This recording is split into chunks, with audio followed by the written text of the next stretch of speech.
अखंड हो रहे सुरक्षित देश, युग युग तक जीवित रहे यही अमर संदेश, यही अमर संदेश। जो समाज, जो राष्ट्र अपने इतिहास को भूल जाता है, अपनी संस्कृति को भूल जाता है, तो धीरे धीरे वो भी एक इतिहास बनकर के रहता है, दुनिया से खत्म हो जाता है। कभी याद करो अपने इतिहास को। हमारी संस्कृति कितनी ज्यादा विस्तृत थी। अमेरिका, यूरोप, जितने भी देश हैं वहां पर कभी वैदिक संस्कृति फैली हुई थी। और भी बहुत सारे देश, ऐसा धरती पर कभी कोई देश नहीं होता था जहां पर हमारी वैदिक संस्कृति नहीं हुआ करती थी। लेकिन आज आप चिंतन करके देखें कि हमारी स्थिति क्या हो गई। दिन प्रतिदिन हम लोग खत्म होते चले जा रहे हैं, संस्कृति खत्म होती चली जा रही है, और हम दूसरे लोगों को आरोपित करते हैं, दूसरे लोगों पर दोष देते हैं। मुसलमान बढ़ गए, ईसाई लोग बढ़ गए, क्रिश्चियन बढ़ रहे हैं, अन्य मतावली लोग बढ़ रहे हैं। अरे उनके बढ़ने से तुमको क्या दिक्कत हो गई? कमी तो अपने लोगों में थी। अगर हम अपनी संस्कृति को, अपने धर्म को, अपने सिद्धांतों को जिए तो वो लोग हमारा क्या बिगाड़ सकते हैं? आज क्या है जी? बोलो, अरे बोल दो। नया साल, इसलिए थोड़े से संकोच कर रहे हैं कि स्वामी जी ने सुबह संकेत कर दिया। अच्छा बताओ, ये जो नया साल है ये अपने वाला है या विदेशी लोगों का है? लेकिन विदेशी इसको मनाएं तो बात समझ में आती है कुछ, लेकिन जब अपने लोग मनाते हैं तो बड़ा दुख होता है, बड़ी पीड़ा होती है। इन्हीं छोटी छोटी चीजों से आपकी संस्कृति नष्ट हो रही है।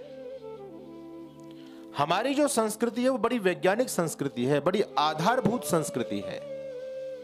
लेकिन हैरानी की बात यह है कि हम लोग अपनी परंपराओं को छोड़ करके, अपनी संस्कृति को छोड़ करके, अपने धर्म को छोड़ करके दूसरे ऐसी संस्कृतियों को अपना रहे हैं जिनमें कोई दम नहीं, जिसमें कोई तथ्य नहीं, जिसका कोई लॉजिक नहीं है। हमारी मान्यताएं दुनिया की वो सबसे श्रेष्ठतम मान्यताएं हैं, लेकिन हैरानी की बात, अपनी मान्यताओं को छोड़ करके दूसरों की ऐसी मान्यताओं को अपना रहे हैं कि जिसमें कुछ तथ्य भी नहीं है। अरे नकल करो तो नकल भी अच्छी चीज की करनी चाहिए, बुरी चीज की क्या नकल करनी? हम आज पागल हो रहे हैं, और आज ही नहीं, आज से 5 दिन पहले, 6 दिन पहले से सिलसिला चला हुआ है। 25 तारीख, और याद रखिए हमारे देश के इतिहास में ये दिसंबर का जो महीना है और इसका जो अंतिम सप्ताह है ये बहुत ही महत्वपूर्ण है। हम लोगों का बड़ा गौरवशाली अतीत है ये दिसंबर का जो अंतिम सप्ताह, लेकिन हम लोग उस इतिहास को भूल गए। उस इतिहास को, उस बलिदानी परंपराओं को भूल करके नई एक चीज हम लोगों ने अपनानी शुरू कर दी।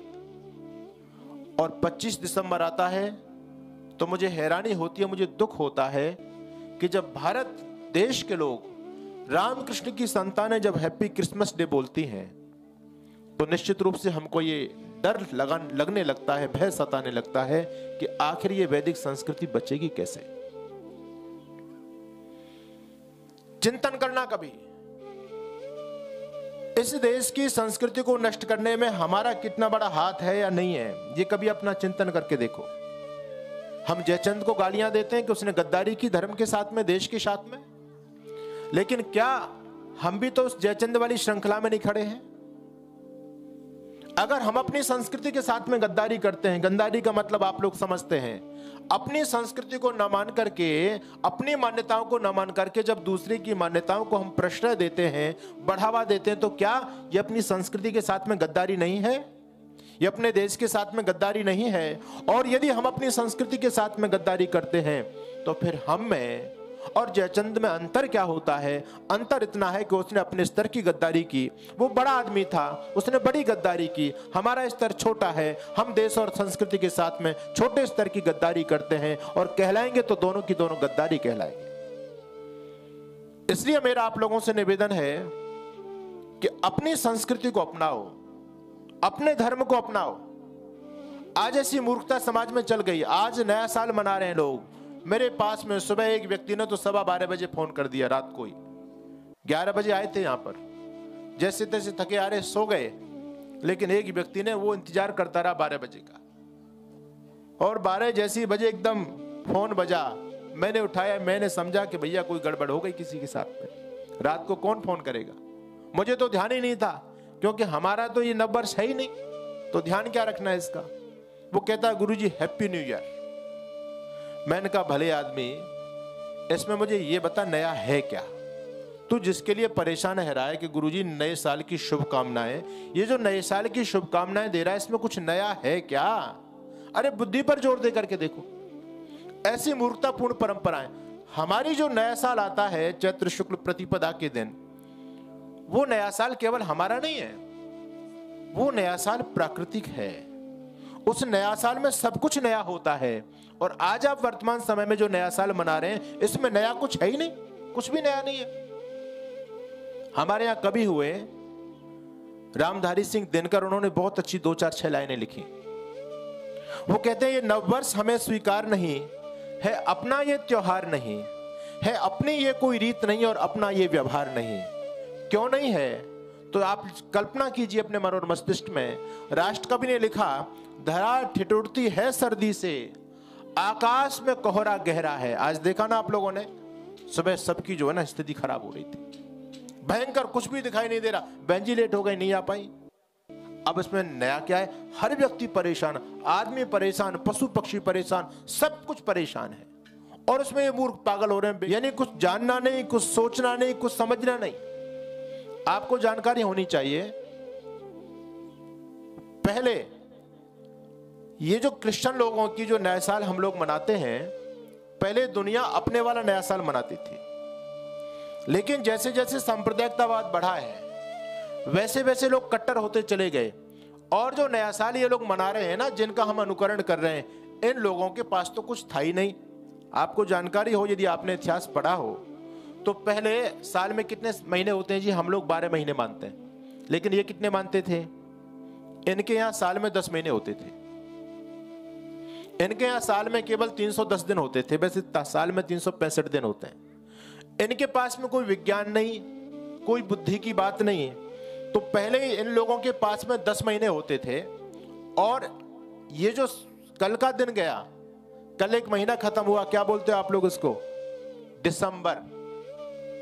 दिसंबर में साल कहां खत्म हो गया? साल तो 12 महीने का होता है। दिसंबर तो दशम से बना है, दशम से दिसंबर, नवम से नवंबर। दिसंबर 10वां महीना है, नवंबर 9वां महीना है, 12वां महीना कहां से आ गया? इनके पास में केवल 10 महीने होते थे पहले। लेकिन रोम के अंदर एक नुमा पोपिलस नाम का एक राजा हुआ। उसने सोचा कि हम तो बहुत पिछड़े हुए हैं, ये आर्य लोग बहुत आगे, इनके यहाँ तो 12 महीने होते हैं साल में, और इनको सारे जो भूगोल है, जो अपना ग्रह नक्षत्र, इनकी गति है, सूर्य की गति, सब कुछ इनको पता है। इनका अनुकरण हम लोगों को क्यों नहीं करना चाहिए? उस व्यक्ति ने सबसे पहले, ईस्वी से लगभग 47 साल पहले, उस व्यक्ति ने 10 महीने के आधार, 10 महीने की परंपरा को हटा करके 12 महीने साल में जुड़वाए। 12 महीने ये लोग मानने लग गए। इन्होंने प्रारंभ के 2 महीने जोड़े, जनवरी और फरवरी के 2 महीने इन लोगों ने नए जोड़े। बाकी मार्च से इन लोगों के पूरे 10 महीने होते हैं दिसंबर तक। अब हुआ क्या? परंपरा तो वही चलती रही, 12 महीने इनके हो तो गए, अपना अनुकरण इन लोगों ने किया। लेकिन दुनिया नया साल हमारे आधार पर ही मानती थी, क्योंकि वो अपना जो नया साल आता है उसमें सब कुछ नया होता है, उसमें प्रकृति भी नई हो जाती है, उसमें हमारे जीवन में भी नयापन आता है। और तो और आप छोटे छोटे बच्चों को देखते हैं तो बच्चों की भी उस समय परीक्षा हो जाती हैं और बच्चे भी नई कक्षा में पहुंच जाते हैं, तो उनका भी नया साल होता है। आप देखते हैं सरकार का बजट प्रारंभ होता है, बजट सत्र। सरकार भी दिसंबर में नहीं करती उस काम को, दुनिया के लोग उसी को मानते हैं, व्यवहारिक रूप से वही एक सटीक बात बैठती है।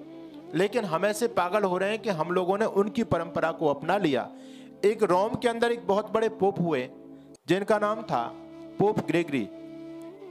उस व्यक्ति ने ग्रेगोरियन कैलेंडर के नाम से अपना एक नई परंपरा प्रारंभ की। 1582 से पहले दुनिया का कोई भी व्यक्ति नया साल 1 जनवरी नहीं मनाता था। 1582 से पहले आपका ही नया साल मनाया जाता था, जो अप्रैल में आता है।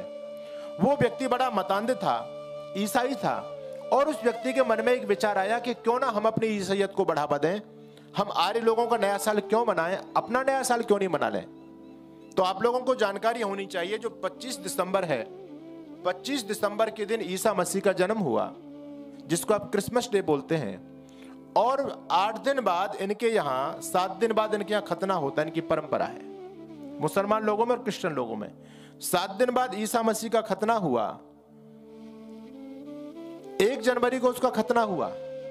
तो उस पोप ने सोचा कि 1 जनवरी से हम साल की शुरुआत करते हैं। उस पोप का षड्यंत्र, उसने ऐसा षड्यंत्र खेला, सारे के सारे लोग उस षड्यंत्र में फंस गए, किसी ने मन और मस्तिष्क से विचार नहीं किया, और आज पूरी दुनिया 1 जनवरी को नया साल मनाने लग गई।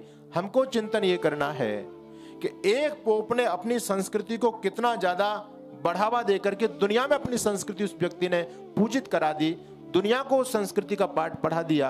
आज दुनिया 1 जनवरी को नया साल मनाने लग गई। लेकिन हमको चिंतन ये करना है, हमारे धर्मगुरु क्या करते हैं। एक पोप जो क्रिश्चियन परंपरा का धर्मगुरु है, उसने अपना नया साल दुनिया में मनवा दिया। दूसरी तरफ हमारे धर्मगुरु ऐसे बुद्धू हैं, ऐसे मूर्ख हैं, उनमें यह अकल ही नहीं है कि अपनी संस्कृति को कैसे बचाया जाता है। हमारे धर्मगुरु भी जब 25 दिसंबर आता है तो बहुत सारे धर्मगुरुओं की बात मैं नहीं करता, बहुत सारे ऐसे मूर्ख व्यक्ति हैं जो 25 दिसंबर के दिन लाल टोपी पहन लेते हैं। उनको लाल टोपी पहनने में कोई दिक्कत महसूस नहीं होती। और बड़े बड़े लोग कहे जाते हैं, हिंदू समाज के बड़े आधार जो माने जाते हैं, उन लोगों को भी लाल टोपी पहनने में जरा सी भी दिक्कत नहीं होती, और वो क्रिसमस डे की बधाई भी देने लग जाते हैं। यानी कमी अपने लोगों में है। जब हमारे धर्मगुरु हमारी संस्कृति को छोड़ेंगे तो आपकी संस्कृति बचेगी कैसे। इसलिए मेरा आप लोगों से निवेदन ये है कि हम लोगों को अपनी संस्कृति अपनानी है। और हमारी संस्कृति तो ऐसी गौरवशाली संस्कृति है, ऐसी संस्कृति जो पूरी तरह से विज्ञान के आधार पर स्थापित है। रामधारी सिंह दिनकर ने कहा, सोचिएगा आप, इसमें नयापन क्या है। धरा ठिठुरती है सर्दी से, आकाश में कोहरा गहरा है, बाग बाजारों की सरहद पर सर्द हवा का पहरा है, सूना है प्रकृति का आंगन। अच्छा, कुछ नया है। अब देखेंगे आप लोग धीरे धीरे सारे पत्ते, बहुत से पेड़ों के पत्ते तो गल करके सूख करके गिर गए नीचे, कुछ भी नहीं है, प्रकृति में उमंग है ही नहीं बिल्कुल। सूना है प्रकृति का आंगन, सूना है प्रकृति का आंगन, कुछ रंग नहीं उमंग नहीं, कोई रंग उमंग नहीं है, और हर कोई घर में दुबका है, नव वर्ष का ये कोई ढंग नहीं। क्या नयापन है, सबकी हालत खराब हो रही है सर्दी से। कुछ मास अभी इंतजार करो, निज मन में तनिक विचार करो। अरे नया साल कुछ नया हो तो सही, कुछ नयापन तो दिखाई दे, तभी तो मनाओगे नया साल। नए साल पर नया कुछ हो तो सही, क्यों नकल में सारी अकल बही।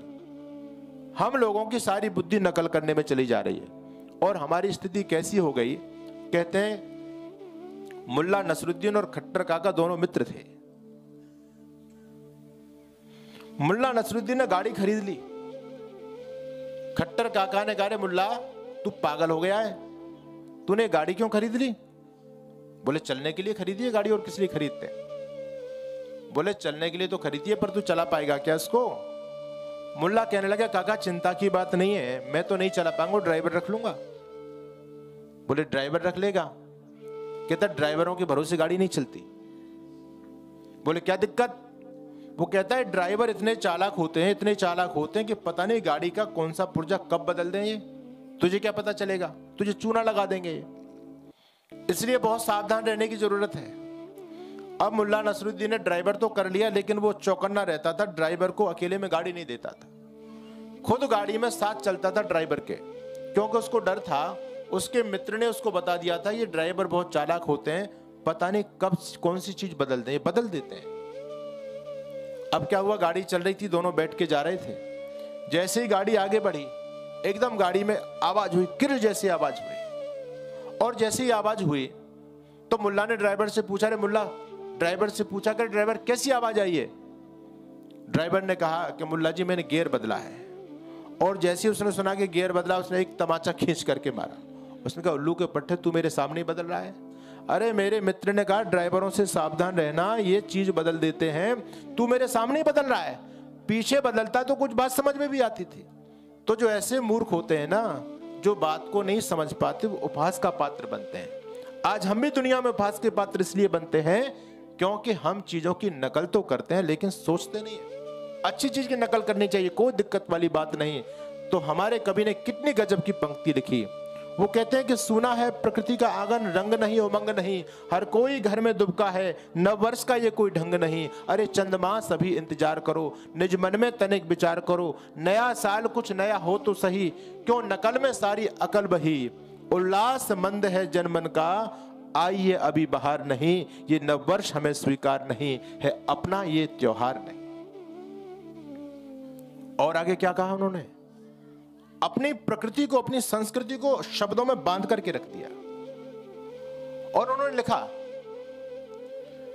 चंद्रमा सभी इंतजार करो, निज मन में तनिक विचार करो। जैसे जैसे आपका ये समय बढ़ेगा तो कौन सी ऋतु आने वाली है? बसंत ऋतु आएगी। ये धुंध को आसा छटने दो, रातों का राज्य सिमटने दो। अभी जो कोहरा पड़ रहा है ना, ये सब खत्म हो जाएगा। धुंध को आसा छटने दो, रातों का राज्य सिमटने दो, प्रकृति का रूप निखरने दो और फागुन का रंग बिखरने दो। प्रकृति दुल्हन का रूप धार जब स्नेह सुधा बरसाएगी, प्रकृति दुल्हन का रूप धार जब स्नेह सुधा बरसाएगी, शस्य श्यामला धरती माँ घर घर खुशहाली लाएगी। तब चैत्र शुक्ल की प्रथम तिथि नववर्ष मनाया जाएगा और आर्यवर्त की भूमि पे गौरव गान सुनाया जाएगा। आर्यवर्त की भूमि पर गौरव गान सुनाया जाएगा। युक्ति प्रमाण से स्वयं सिद्ध नववर्ष हमारा हो प्रसिद्ध। अब बताओ, इसमें सब कुछ नया हो रहा है या नहीं हो रहा? जीवन में उमंग है, व्यवहार में उमंग है, प्रकृति में उमंग है। अरे नया अन्न भी आ जाएगा आपके पास में। अब कुछ क्या है? कुछ भी नहीं, सबकी हालत खराब है। युक्ति प्रमाण से स्वयं सिद्ध नववर्ष हमारा हो प्रसिद्ध, आर्यों की कीर्ति सदा सदा, नववर्ष चैत्र शुक्ल प्रतिपदा। नववर्ष कब आता है हमारा? चैत्र शुक्ल प्रतिपदा के दिन आता है। और आप देश के इतिहास को जब देखेंगे तो हमारे महापुरुष लोगों ने इस दिन को बहुत विशेष माना है, इस दिन को शुभ माना है।